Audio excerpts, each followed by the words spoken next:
All right, my favorite people, White Sterling here, back at it again with another topic for you on the secrets to not being broke. And these are going to be some firsthand experiences myself, and then also what I have studied from others as well, and this is a common thread throughout this channel as well as this podcast, is that yes, it's good to learn from your own mistakes, but a wise person actually learns from the mistakes of others.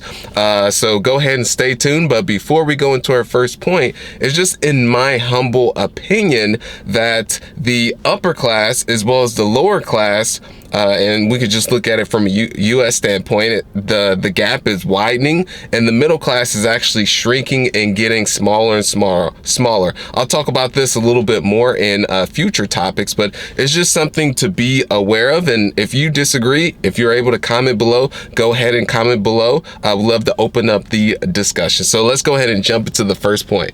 And before going into that first point is just to go into a quick story on myself of how I adopted the mindset and led me to being broke, especially in my early 20s, which many are broke during that time, but is the decisions that I made. If I would have kept along that same course of action, I still would have been broke up until this point, just due to those decisions.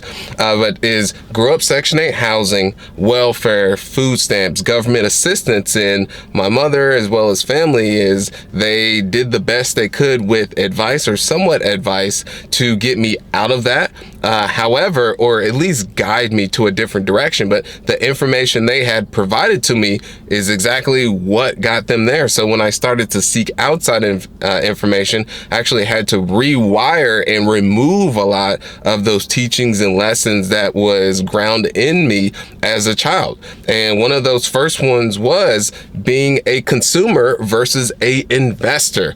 I never realized that one is that you can actually invest your money, and that money goes out and brings you more money. So there's that.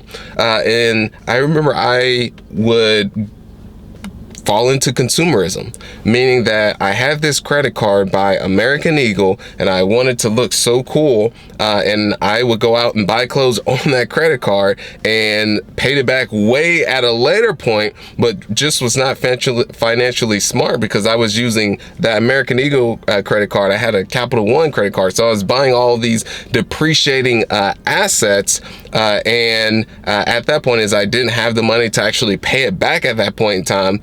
So creditors were starting to call me, and just really ended up taking a hit on my credit score. And at a later point, I had to pay that back and have since recovered from that. But that was the philosophy that I had, was just consume, and not being a investor. And hey, take your money, put it in appreciating assets to where your money will go up in value just due to the asset in the event that you sell it, or let's say in real estate you refinance it, or you invest that money into an asset to where you get cash coming back as well. So these are not all the thoughts that I had at that point in time that I had to adapt. So that's the first one, is being a investor versus a consumer, not being a consumer and buying depreciating assets, especially when you're going into debt to buying those depreciating assets. And don't even get me started on me going to college and getting into debt on a human biology degree. And now, as you're aware, I'm an investor, which I don't even use anything from that human biology degree, but that's another topic in itself. Let's roll into point number 2. Exchanging time for money. And this is what I did for the longest time, of which I used to work at an Amazon warehouse. It was anywhere between, I think, $10 to $12 per hour. I was doing it part-time, and I was using that money to also fund other business ventures and all that. But is that I felt so, what do you call that, like a clog in the wheel when I was working there. But it was literally exchanging time for money. That my time at that time I valued at $10 to $12 per hour, which time is one of our greatest assets. And I should have more so took that time to actually put it into something, which I actually started to do, to build a business to where I don't have to exchange my time for money. That says I have to be here at this specific time.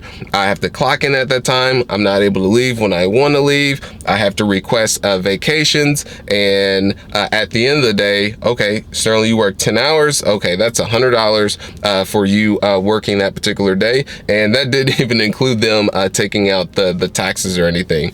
But what really ended up being a game changer for myself was, one, of course, reading and studying the most successful that are out there and the wealthy. But second was when I started my Amazon business, that they had this service, and they still have it to this day, and they may call it something else, is what you know as on the person who's buying the product is Amazon Prime, but as a seller, it was Fulfillment by Amazon, so FBA. And during that time is I would buy a bunch of products and then send them to Amazon. And I remember that I would buy the products, and at night people would place orders, and then there would, for the people who place orders, then Amazon sends you your share of the profits. And that was when the light bulb went off that I didn't actually have to ship that product myself. And that's where I was like, oh, I could actually make money while I sleep, because people were doing that all over the world. So that's the second point I want to go into, is just not exchanging time for money, because especially if you do that over a longer time frame, then that's where you can end up just going broke, because you're just on this endless hamster wheel versus putting into something that you can grow more beneficial for yourself.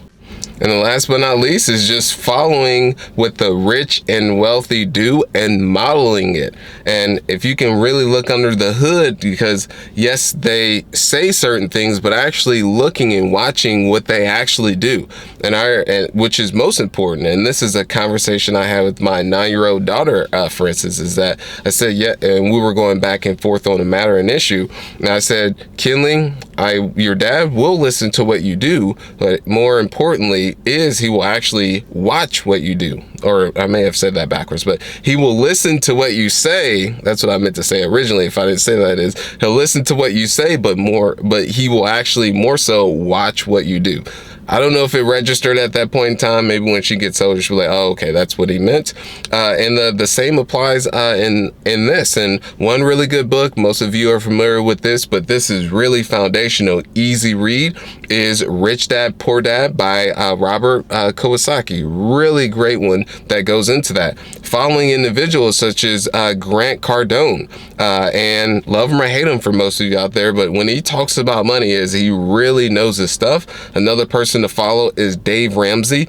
I don't necessarily follow Dave Ramsey myself personally, because him and Grant have a lot of conflicting information, but others have a lot of conflicting information, and I prefer to actually follow Grant over Dave, just where they're at in their journeys and careers. But yeah, many have been able to get influence and especially get out of debt by Dave Ramsey. And from my understanding as well, that Dave Ramsey actually experienced a pretty big loss due to some of these things I actually may that I have actually gone into. So you can learn from his mistakes, which he openly goes out there and shares. So that's all in all is the secrets to not being broke, which first is being a investor versus a consumer, figuring out ways, how can I get my money to work for me versus me going to invest the money versus going out there and being a consumer. Second is not exchanging time for money, figuring out a way how you can build a business that's sustainable to where you don't have to be in the day-to-day and give yourself another job. And then the last but not least is just studying what the wealthy do. Yes, it's good to learn from your own on your own, but go ahead and just follow someone else that already has the blueprint and roadmap there, instead of trying to reinvent the wheel. So that's what I have for you all. If I missed anything, go ahead and comment below on some other secrets or some insights or mindsets that I may have overlooked.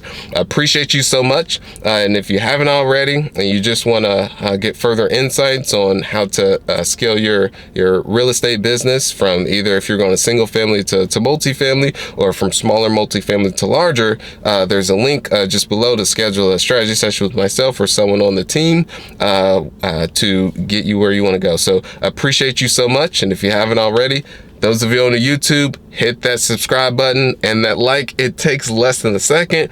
And those of you who are listening on the podcast, leave that rating. It would mean the world. Thank you.